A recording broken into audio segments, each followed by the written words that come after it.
Hello and welcome to News Central TV. My name is Mazino Pil. The top stories this hour. Wife of Nigeria's former Deputy Senate President Beatrice Ekweremadu released from UK prison, and NCDC record 143 Lassa fever cases, 22 deaths in 2 weeks. Also, UK Prime Minister welcomes British citizen released by Hamas. The details coming up now.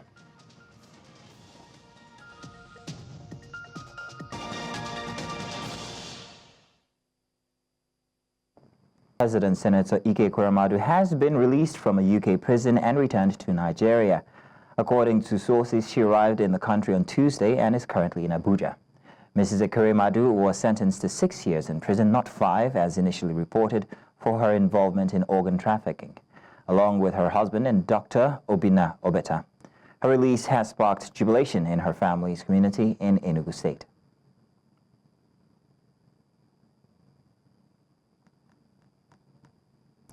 Now to health matters. We understand that between 30 December 2022, or rather 2024, and 12th January 2025, a total of 143 cases of Lassa fever have been confirmed across 7 states and 32 local government areas in the country.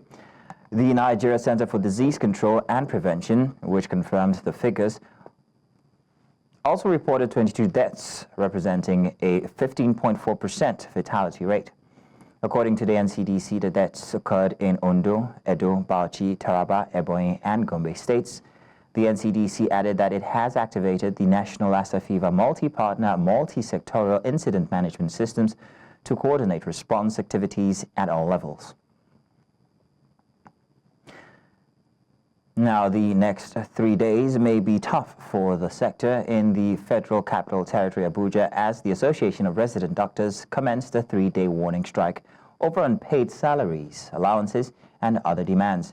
Speaking at a press briefing in Abuja, the president of the association, Dr. George Ebong, said the strike followed expiration of a 3-week ultimatum issued last year. Now, the association issued a 21-day ultimatum to the FCT Minister, Nyesom Wike, on December 23, 2024, to meet its demands. Dr. Ebong said the decision to embark on the 3-day warning strike was a result of a Congress meeting held by its members on Tuesday. Workers at the Nigerian Meteorological Agency have issued a 14-day ultimatum to the agency's management over unresolved welfare concerns, threatening nationwide industrial action if their demands are not addressed. The unions, including the National Union of Air Transport Employees and the Amalgamated Union of Public Corporations, accused NIMET's management of neglecting workers' welfare and failing to implement critical policies such as settling 9 months' arrears under the 2019 Minimum Wage Act. Other grievances include non-payment of allowances, failure to implement a reviewed scheme of service, and non-compliance with ministerial directives. The unions have warned that unless the issues are resolved by 6 a.m. on February 4, 2025, all NIMET workers will withdraw their services. The management has yet to respond to the ultimatum. And Benue State Governor Hyacinth Alia locked out hundreds of civil servants on Wednesday during an unscheduled visit to the state secretariat, where he found only a handful of workers present. Arriving at around 11:35 a.m. to inspect ongoing renovation works, including the installation of new lights, the governor instructed security personnel to lock the gates, preventing latecomers from entering the premises. While touring various ministries, the governor expressed disappointment after discovering that several commissioners and senior officials were absent from their offices. Addressing a crowd of workers on his way out, the governor voiced his concerns over the lack of commitment and poor work ethic among civil servants, stressing the need for greater discipline and accountability in the state's workforce.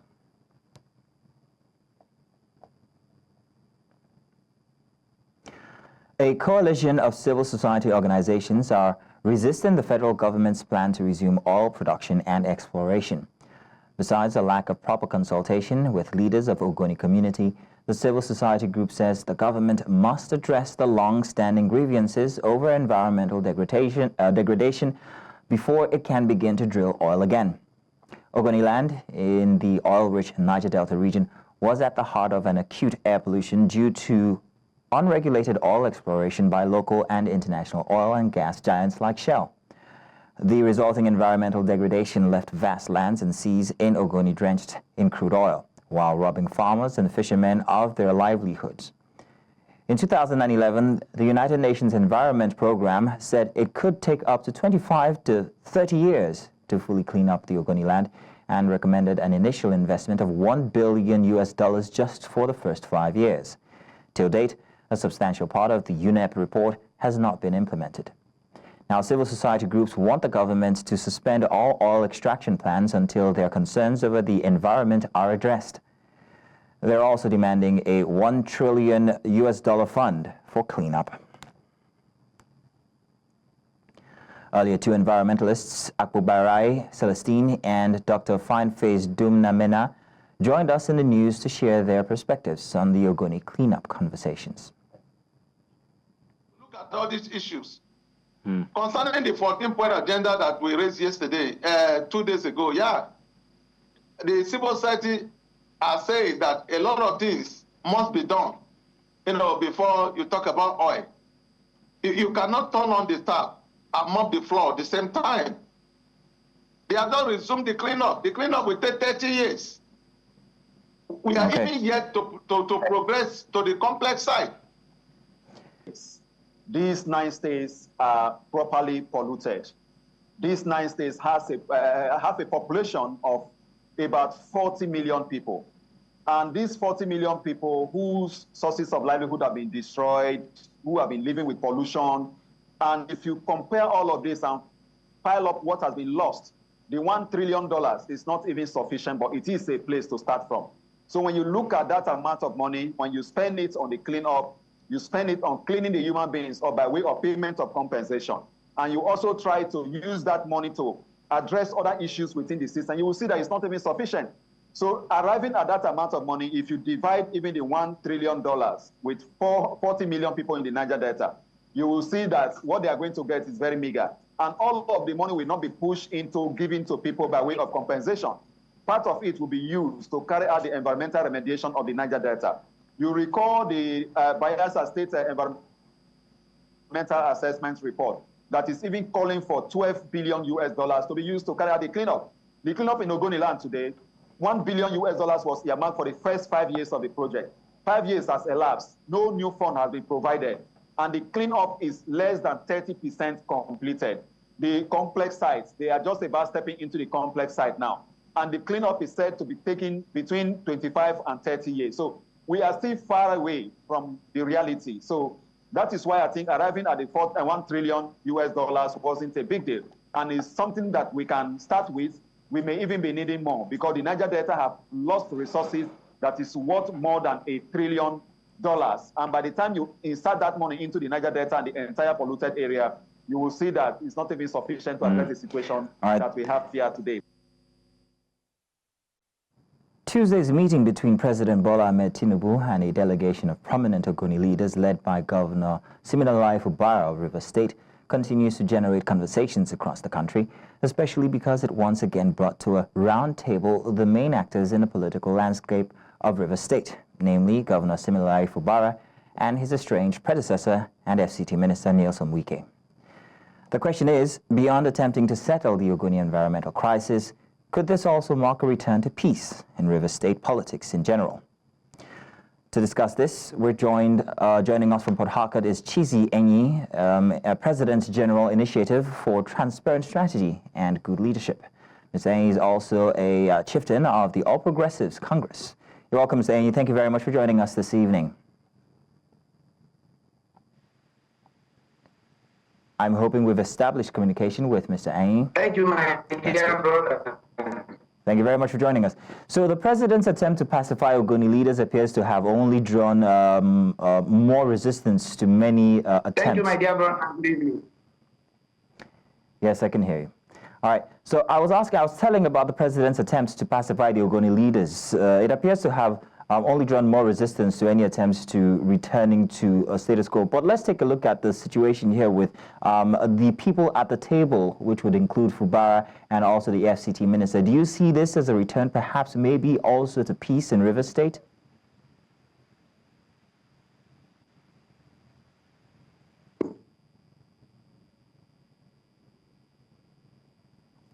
You see, John,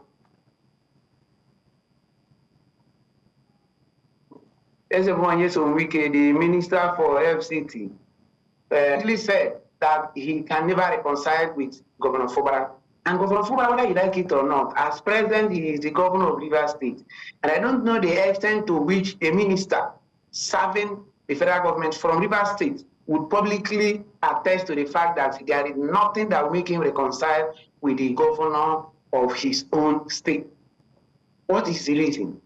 What must be his reason that he can publicly say this and Mr. President allow him to still be part of the Federal Executive Council meeting?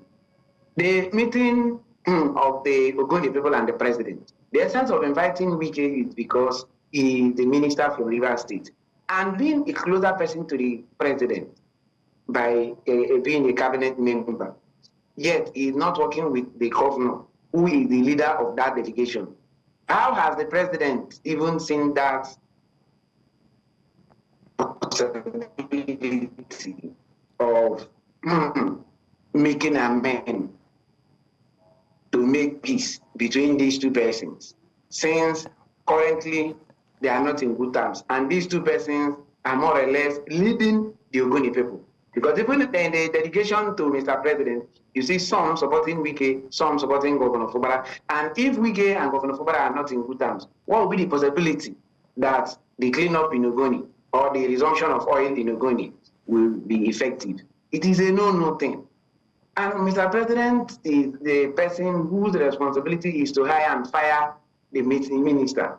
The governor here is the governor of Rivers State. He was elected by the people of Rivers State. And if someone appointed by the president would publicly say that affairs concerning his state will not be of his interest by way of not reconciling with the governor, and yet he would join delegation of Rivers people going to see the president, I just don't understand. And that is why we have been having a very hectic situation here when it comes to see that somebody has been appointed by either the president to manage the affairs of the oil resumption or whatever. We are so much in doubt whether or not the president even have the Ogoni people at heart. Is it just to resume the oil exploration and do as it pleases him? Was Fubara invited on the basis that he's the governor of Rivers State and nothing more? Which way forward for Rivers State that the president have allowed us to suffer this ill fate because Wike is a minister? And even in the live chat, in the live media chat the Wike recently had, you will see the way he talks to people, the way he talks to Adolphus Wabara and so many other Nigerians. It is really not palatable. It's not good for a minister to come publicly to begin to condemn people for human indifference. And he has no apology to it. He will also tell you that heaven will not fall, or let heaven fall, that he's ready for heaven to fall. And how will the Ogoni clean up and the restoration of oil resumption take place in Ogoni land? He's also saying it hook, line, and sinker. He has no apology to anybody that he will not reconcile with the governor. And in that delegation was led by the governor and not even the minister. And if you even check 2 years there and then, they may not even have written. Because if the governor greets him, he may not answer by his utterances in the public. So we are very much tired of Wike's representation. Okay. Even in the state representation, if you didn't check too well, the Mr. President also didn't do well. There were no proper representation of women in that meeting with the president. All right, Mr. Chizi, the issue is, can this be possible looking at the position of Wike and that of the governor? That is our challenge. All right, Mr. Enyi, so I see you've painted that picture that many people are very concerned about, and that is whether this quagmire that we found ourselves isn't by the hand of the president himself and what the way forward is. But I want to say thank you very much for sharing with us your opinion on the matter. We'll continue to come to you for more resource on this matter. Thank you. Now let's go to break, but when we come back, INEC sets date for FCT Area Council elections. Join us then.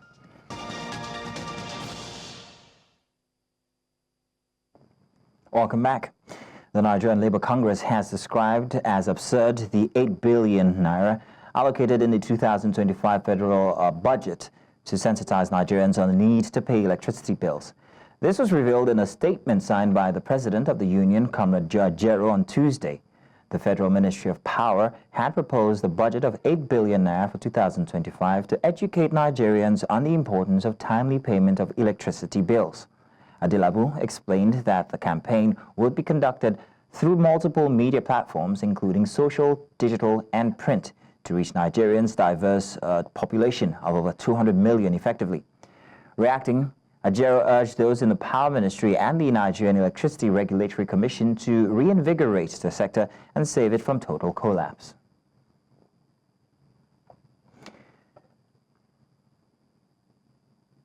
And now in more news.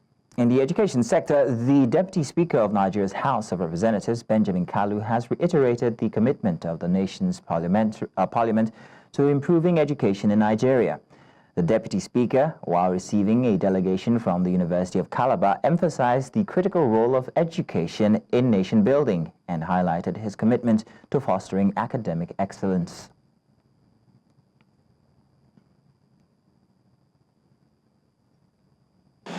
As we approach the 50th anniversary of our great university, I'm reminded of the incredible legacy of excellence, incredible legacy of achievement that has defined UNICOR over the years.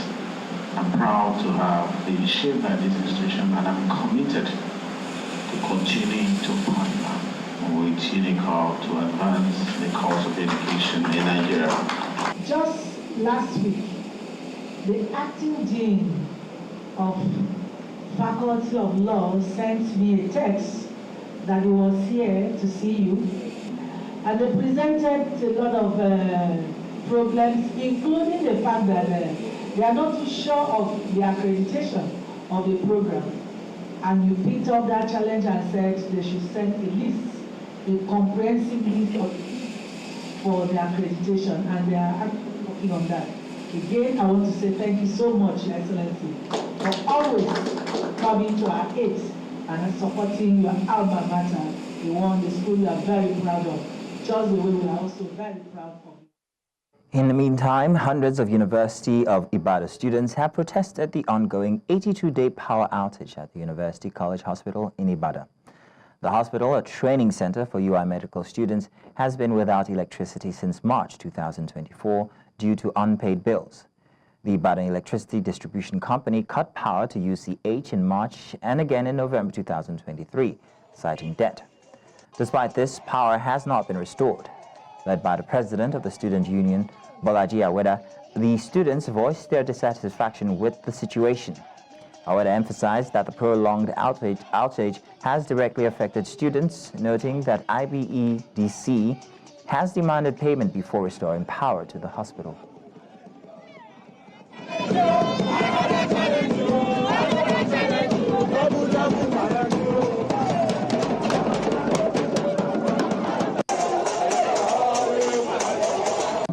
So we are here to protest against the persistent blackout in University College Hospital that has affected and crumbled the education of our students, our fellow students in University College Hospital and by extension University of Ibadan. So the blackout has lingered for over 82 days now, and for over 2 months there has been no light at University College Hospital, which has affected the livelihood of our students. People cannot function normally. You understand what you need light for, especially for students who need to study and do a whole lot of things. So the lack of electricity here is why we're out on the street today. Yes, we have reached out to the school management severally, and it's a kind of power play between the University College management and then the University of Ibadan management. It's a joint business, and there are a whole lot of things to do with it.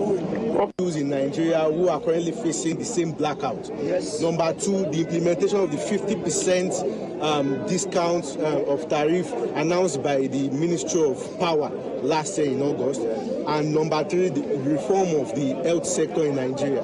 Okay. The Nigerian Communications Commission has approved a 50% increase in telecommunications tariffs, marking the first adjustment since 2013. According to the Commission, the decision comes in as a response to rising operational costs faced by telecoms operators. Now, News Central's Bettina Nweli reports.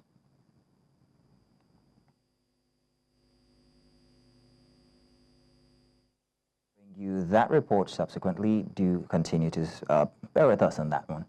Moving on now. Nigeria's Independent National Electoral Commission says that February the 21st, 2026 is the tentative date for the chairmanship and councillorship elections in the 6 area councils of the Federal Capital Territory.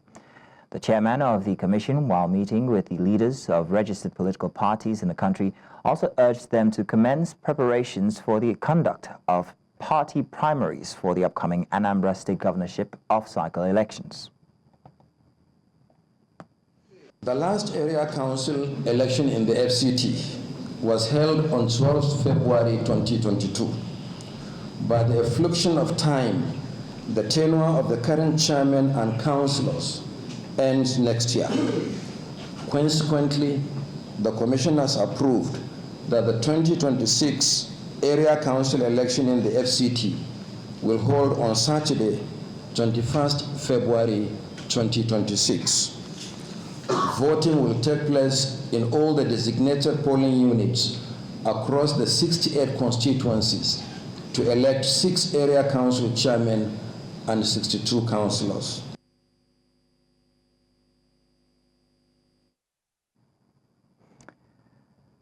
Now we go back to a previous story regarding the Nigerian Communications Commission and the 50% increase in telecommunications. Let's bring this package to you and to give more detail on that story. The Nigerian Communications Commission, NCC, has stated that the adjustment aims to address the significant gap between operational costs and current tariffs while ensuring that service delivery is not compromised.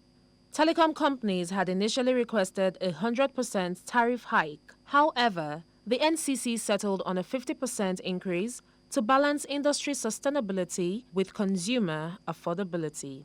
This move is expected to enable operators to invest in infrastructure and innovation, improving network quality, customer service, and coverage for consumers, but Lagosians feel the timing is wrong.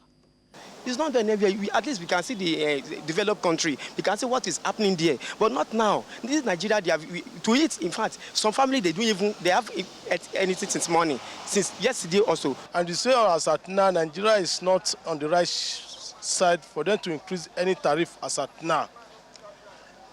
People are in hardship for now. So I think that if they want to increase this thing, the economies must be balanced first of all.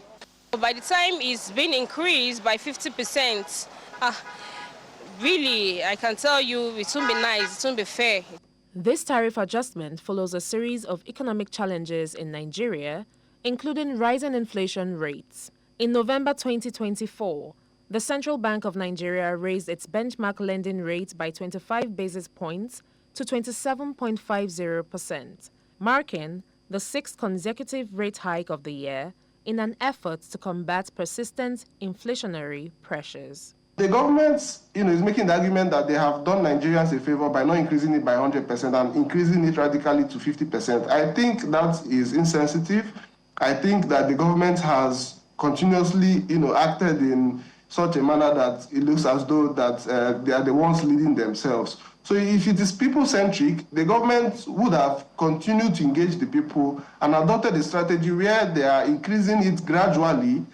While operators are also required to demonstrate measurable improvements in service delivery as part of the adjustments, the Commission has reaffirmed its commitment to fostering a resilient and inclusive telecommunications sector that protects consumers while ensuring the industry's sustainability. In Lagos, for News Central, I am Bettina Nwili.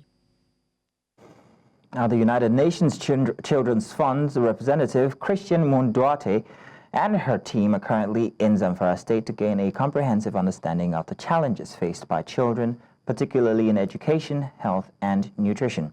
The visit provides an opportunity for Munduate and her team to assess the situation, highlight the progress and impact of UNICEF's program and interventions in the state, and strengthen partnerships with community leaders and other stakeholders in addressing these challenges. Now joining us to provide more details is News Central's Sage Ibrahim, currently monitoring the UNICEF delegation's visit to the Northwest State. Hello, Sage. Please bring us up to speed on what you have found out so far. representative in Nigeria, Christian Munduat, is in Zamfara State currently, presently to assess the activities of the UNICEF in terms of education, in terms of nutrition, and also in terms of health. So she visited 3 major locations. One is a primary school, the Gidandawa Bungudu Model Primary School here in Zamfara. She was also at the Dr. Yerima Primary Health Care Center. Well, her first visit to the primary school basically was to have a sort of an assessment on the quality of education being given, especially to children in their early years. So first of all, she had interaction with the teachers, and subsequently she spoke with some of these children to see, basically to have an understanding of whether they've been, having any sort of learning or not. From then she proceeded, of course, to the Dr. Karima Health Center, where she observed children who were currently on admission. It's basically an OTP center for malnourished children. So there the nutritionist explained the processes. It's supposed to be the first spot for these children to come in, where they go through rehabilitative therapy, and then they are referred to a referral center or a reference hospital, in this case the Yerima Bakura General Hospital, where they are also taken and observed. Now, we were also at the Yerima Bakura General Hospital to see the stabilization center that was there. Now, the stabilization center is the center that receives the children or the patients from the OTP center at the Dr. Yerima Healthcare Center, and they say it goes sort of back and forth, because sometimes some children are treated and taken to stabilization, and unfortunately they have to be returned back to the OTP center. But by and large, she has gotten sort of an understanding of the situation and is expected to address the media at around 3 p.m. This afternoon on some of her findings, and of course her submissions and even recommendation, if any. Back to the studio. Sagir for bringing us the details all the way from Zamfara State. Now, reporting of sexual and gender-based violence allows survivors to access support services to minimize the impact of the violence on their lives. Although research shows that most SGBV survivors do not report, experts believe the tide is now changing due to certain policies and sensitization programs by the government and different NGOs. News Central's Omolola Ololade has more in this report. Shame, guilt and stigma have been identified as major barriers hindering the reporting of sexual and gender-based violence, therefore inhibiting survivors of accessing medical, psychosocial and legal help they deserve. Data from demographic and health surveys of 24 countries worldwide showed that only 7% of all women who had experienced gender-based violence reported to a formal source. However, the narrative is changing in recent years with the intervention of government and various non-governmental organizations sensitizing the public on the need to speak up. When you are sure that if you give information, your identity and your integrity and your safety is guaranteed, I think gender-based violence is something that we can report, because it can happen to anybody.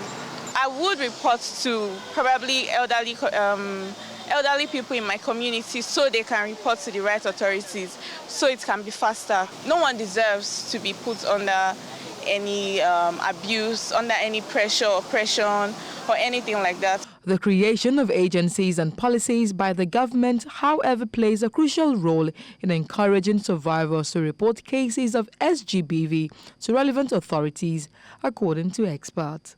As at last year, we provided services to over 6,333 survivors. We now attend to an average of 300 new cases monthly. And this is a testament to the fact that there is increased faith in the system. People are more confident in the system. People are becoming more aware of support services that exist that they can take advantage of. And of course, we also have people serving as mandated reporters, good Samaritans, whistleblowers, people seeing something, saying something, and ensuring that something is done. Policies put in place have helped a lot of victims to speak up against abuse, and a lot of awareness going on. about SGBV as well has helped a lot of people to be able to confidently report abuse because they know that they are probably safe spaces, they are probably they are going to get justice when they report this abuse, they are going to be rescued. So that has helped in a lot of reporting these cases. Relevant stakeholders believe reporting allows survivors of SGBV to access the medical, psychosocial and legal services necessary to minimize the impact of the violence on their health, while allowing perpetrators to be held accountable, hence the need for everyone to speak up at all times. In Lagos for News Central, I am Omolola Ololade. We go on a break, and when we come back, Tanzania opposition party chooses leader ahead of general elections. Details of this and more shortly after. Join us then.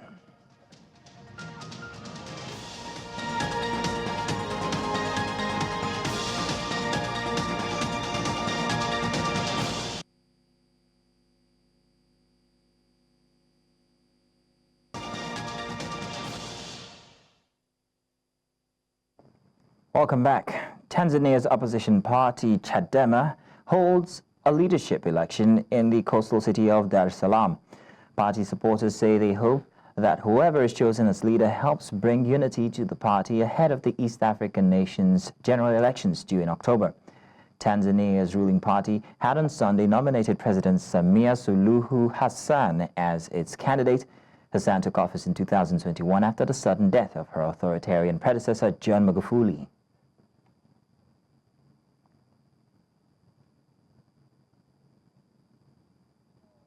Uchaguzi ni mzuri na umezingatia kanuni, sheria na taratibu za chama chetu. Na kimsingi baraza la vijana, baraza la wanawake, baraza la wazee, chaguzi zimekwisha kufanyika na kiwango cha juu kabisa cha demokrasia kimeenda kuonekana. Uchaguzi huu ninatarajia atakayeshinda ana jukumu kubwa kabisa la kuwaleta wanachadema pamoja, kwa sababu uchaguzi uleta mpasuko mkubwa, lakini atakayeshinda tuna imani kabisa atawaleta pamoja Chadema ili tusonge mbele kama timu moja. Mimi ambacho natamani kukiona kwa sasa, kwanza uchaguzi ukienda kwa haki, bila dhuluma yoyote, bila changamoto yoyote. Maana yake tutakapomaliza mchakato huu bila kuwa na tatizo la aina yoyote, mimi naamini tutakuwa pamoja, tutashikamana ili kwa ajili ya kuhakikisha namna gani tunakwenda kwenye mchakato wa uchaguzi ndani ya uchaguzi wa kiserikali mwaka huu.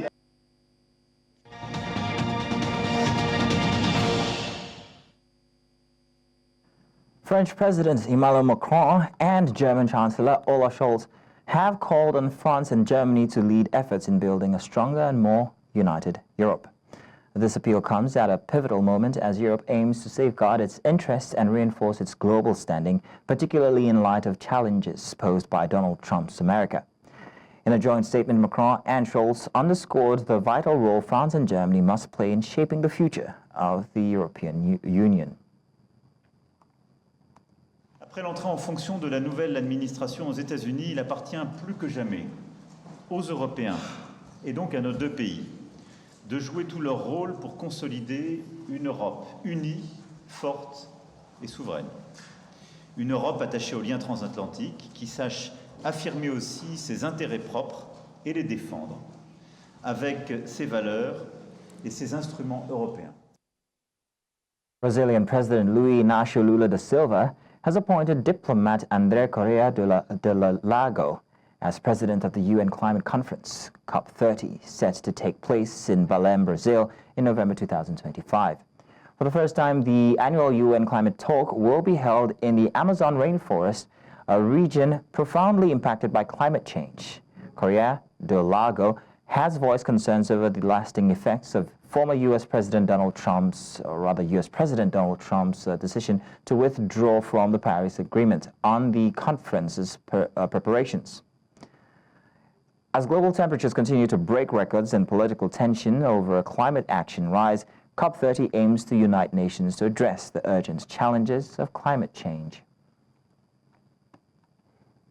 Lula terminou agora a reunião para definir o presidente da nossa COP, a COP de Belém, a COP 30.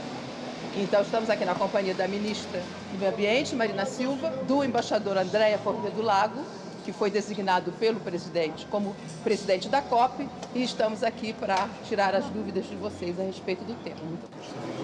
Claro, estamos todos ainda analisando as decisões do presidente Trump, mas não há a menor dúvida que terá um impacto significativo na preparação da COP e na maneira como nós vamos ter que lidar com o fato de que país... Prime Minister Keir Starmer thanked Israeli Prime Minister Benjamin Netanyahu for the efforts made by the Israeli government to secure the release of hostages, including British-Israeli Emily Damari. Starmer described the moment Emily was reunited with her family as wonderful, but also highlighted the ongoing human cost of the conflict. The two leaders discussed the fragile ceasefire between Israel and Hamas and agreed on the need to work toward a permanent peace solution that guarantees Israel's security and stability. The whole House will also welcome the release of Emily Damari and other hostages from Gaza. We must now see the ceasefire deal implemented in full, the release of the remaining hostages, and a surge in aid into Gaza for citizens. Now we're going to break. We've got more news coming your way in just a moment.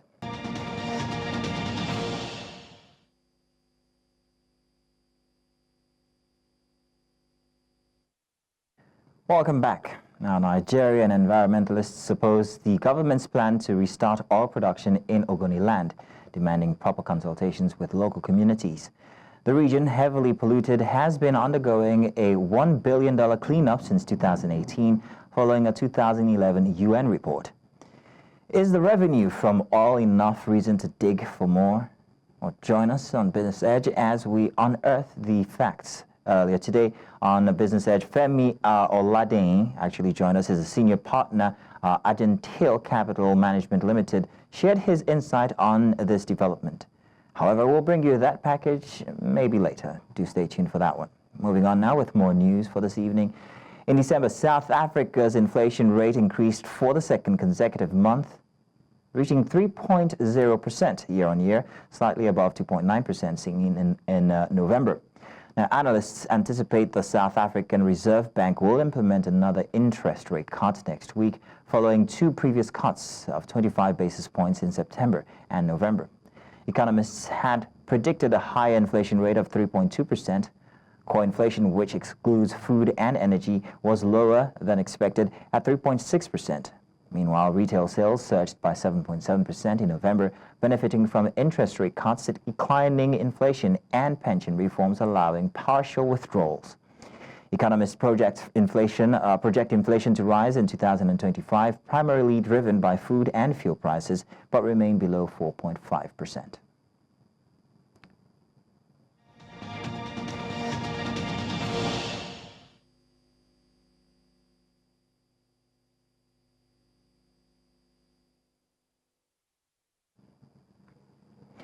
And now, sports. The Ivorian Football Federation has appointed Reynard Pedros as the new head coach of the women's national team, the Female Elephants.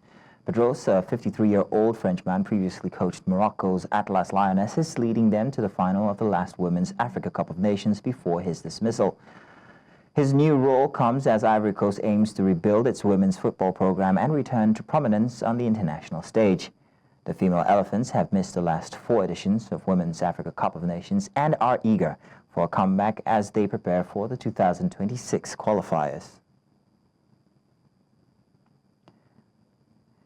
Nigerian Paralympic bronze medalist Mariam Bolaji made a strong start at the Egypt Para Badminton International 2025, delivering a commanding performance in her opening match.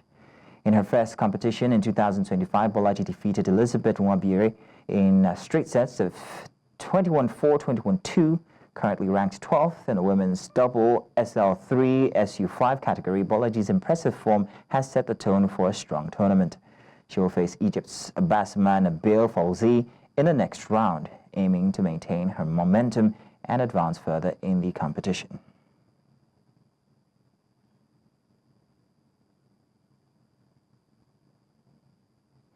And Ivorian international winger Wilfred Zaha has headed to Major League Soccer.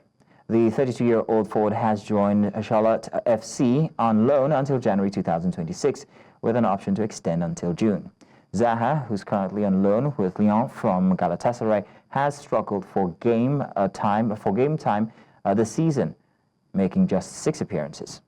He'll fill a designated player spot at Charlotte FC, a special MLS rule for marquee signings. Now, Charlotte's general manager Zohan Kata praised Zaha as a world-class talent and elite goalscorer, confident he'll make an immediate impact.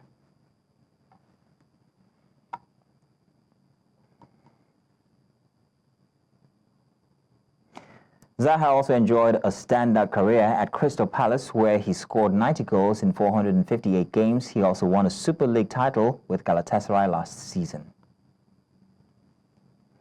And that's all on the news this hour. But before we go, let's take another look at some of the major stories.